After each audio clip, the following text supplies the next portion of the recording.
और इसी बीच एक और बड़ी खबर आपको बताते हैं, जमात-ए-इस्लामी का बड़ा कबूलनामा, बांग्लादेश में हिंदुओं पर हमले की बात मानी। ये बड़ी खबर आपको बता रहे हैं। जमात-ए-इस्लामी जो छात्र संगठन है, बड़ा कबूलनामा इनकी तरफ से सामने आया है। बांग्लादेश में जो हिंदुओं पर हमले हो रहे हैं, हिंदुओं के घरों को तोड़ा जा रहा है, पत्थरबाजी हो रही है, आगजनी की जा रही है, उन पर हमले की बात अब इन्होंने कबूल की है। जमात-ए-इस्लामी ने किस तरीके से वहां उपद्रव हो रहा है, हिंसा हो रही है बांग्लादेश में, उसमें इस संगठन का हाथ है और किस तरीके से अब हिंदुओं पर हमले की बात भी जमात-ए-इस्लामी की तरफ से कबूल की जा रही है। ये बड़ी खबर आपको बता रहे हैं।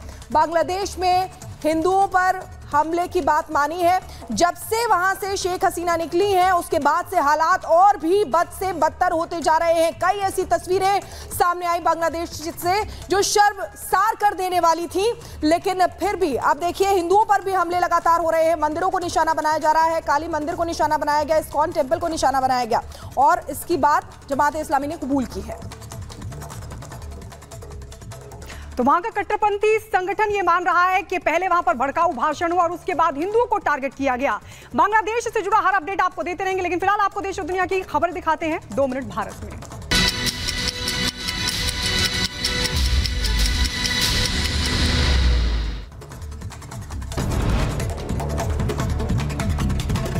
बांग्लादेश में नहीं थम रही है हिंसा। मशहूर अभिनेता शांतो खान और उनके पिता की भीड़ ने पीट कर हत्या कर दी। बांग्लादेश में हालात बेकाबू हैं।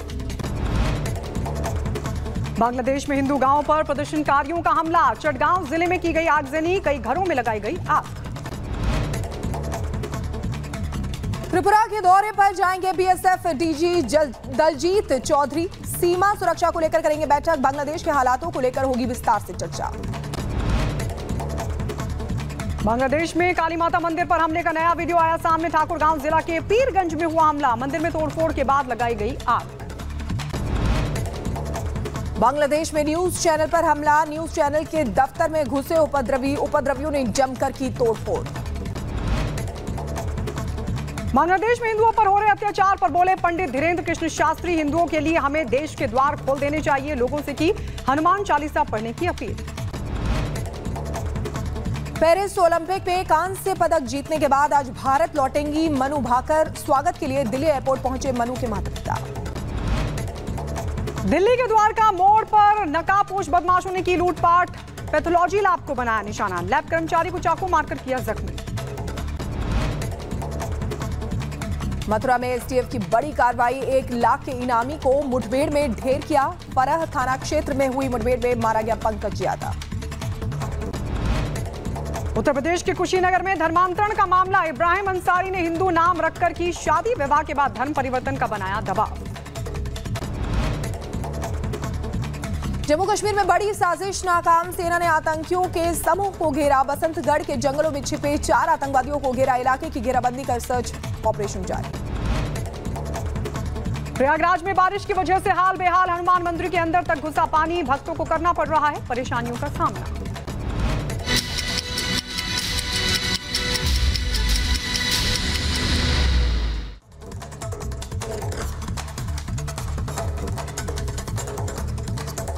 और अब बात जम्मू कश्मीर की करेंगे। जम्मू कश्मीर के उधमपुर में आतंकियों और सुरक्षा बलों के बीच मुठभेड़ हुई है। 1 मिनट में पूरी खबर दिखाते हैं।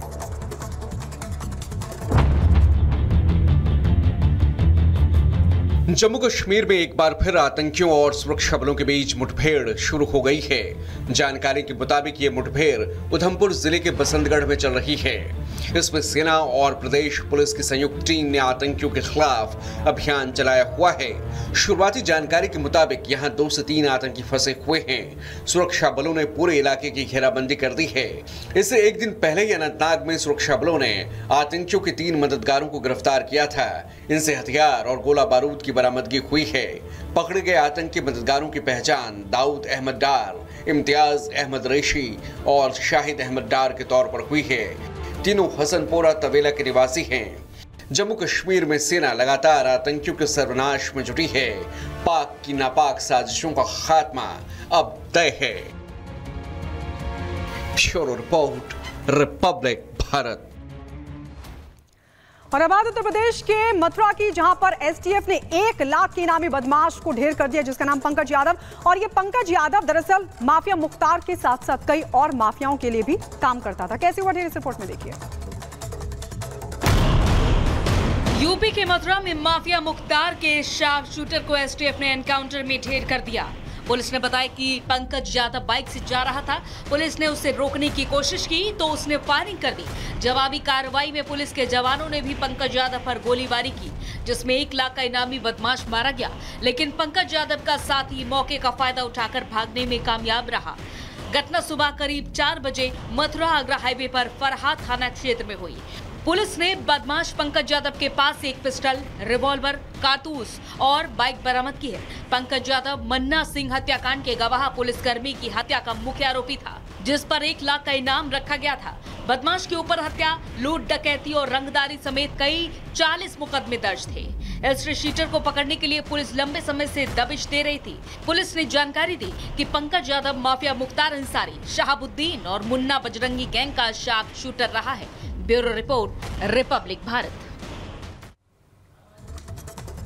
और अब यूपी की बात करते हैं। यूपी के फिरोजाबाद में गैंगस्टर साजिद खान की संपत्ति को कुर्क किया गया है। 1 मिनट में पूरी खबर आपको दिखाते हैं।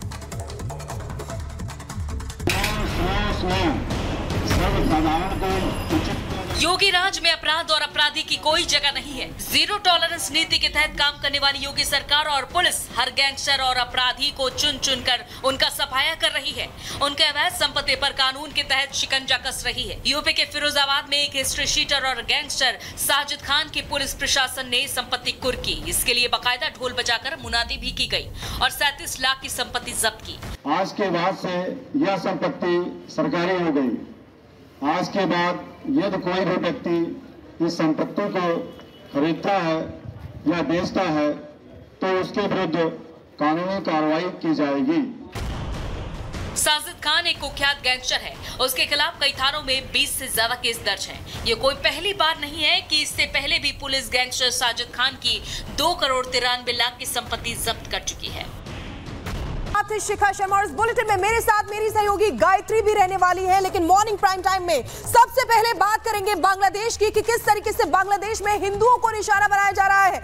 बांग्लादेश के चटगांव में हिंदू घरों में आगजनी की गई है। हिंदुओं को निशाना बनाया जा रहा है। कल भी उन पर हमला हुआ।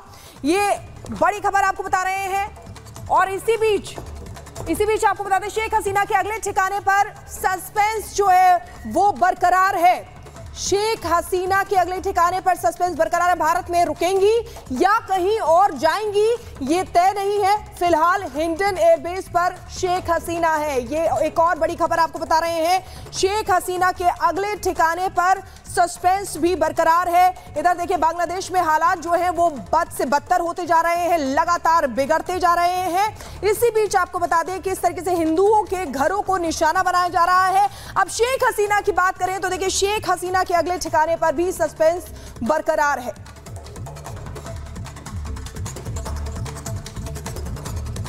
तो इस वक्त बांग्लादेश जिस मुहाने पर खड़ा है, जिस अस्थिरता की तरफ लगातार बढ़ता हुआ दिख रहा है, उसकी बर्बादी में एक सबसे ताकतवर पश्चिमी देश का नाम सामने आ रहा है। लेकिन इस बर्बादी की स्क्रिप्ट में पाकिस्तान का नाम भी खुलकर सामने आ रहा है और यह दावा सच्चाई के बेहद करीब है। क्यों, इस रिपोर्ट में देखिए।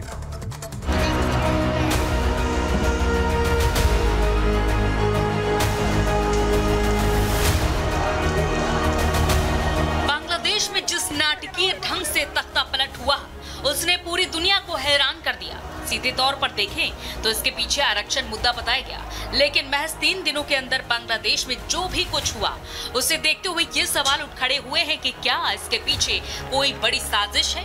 क्योंकि रिपोर्ट्स की माने तो आरक्षण तो महज एक मुद्दा था। सच्चाई यह है कि इस मुद्दे को बड़ी आंदोलन का रूप देकर पूरी तैयारी के साथ बांग्लादेश को अस्थिर करने की बड़ी साजिश रची गई, जिसमें सबसे बड़ा प्लेयर बनकर सामने आया पाकिस्तान।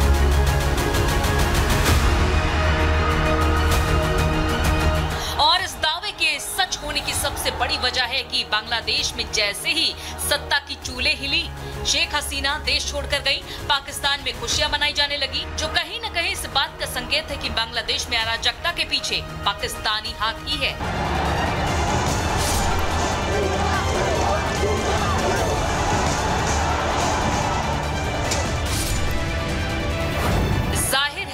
बांग्लादेश अस्थिर रहेगा तो इसका सीधा असर भारत पर भी होगा और पाकिस्तान के लिए इससे बड़ी खुशी की बात क्या हो सकती है। लेकिन बांग्लादेश में शेख हसीना का तख्ता पलट होने से अमेरिका भी खुश नजर आ रहा है, क्योंकि हसीना सरकार पहले ही आरोप लगा चुकी है कि अमेरिका देश में अपना एक मिलिट्री बेस चाहता है, जिस पर हसीना सरकार की तरफ से इनकार किए जाने के बाद अमेरिका ने नाखुशी जताई और फिर बाद में अमेरिका ने इसी साल हुए बांग्लादेश चुनाव को लेकर भी सवाल खड़े किए थे। ऐसे में बांग्लादेश में हुए उस बड़े सियासी उलटफेर को लेकर अब अमेरिका को लेकर भी शक गहराता जा रहा है और इस दावे को इसलिए भी बल मिल रहा है क्योंकि अमेरिका ऐसा पहले पाकिस्तान के साथ भी कर चुका है। इमरान खान को सत्ता से हटाकर शहबाज शरीफ को लाने के पीछे अमेरिका का ही हाथ बताया जाता है। यूनाइटेड स्टेट्स का इंटरेस्ट सेंट मार्टिन आइलैंड में था, वो वहाँ पे मिलिट्री बेस अपना बनाना चाह रहे थे और वहाँ पे अगर ये बेस बन जाएगा तो वो चाइना के ऊपर कंट्रोल कर सकेंगे, जिसको शेख हसीना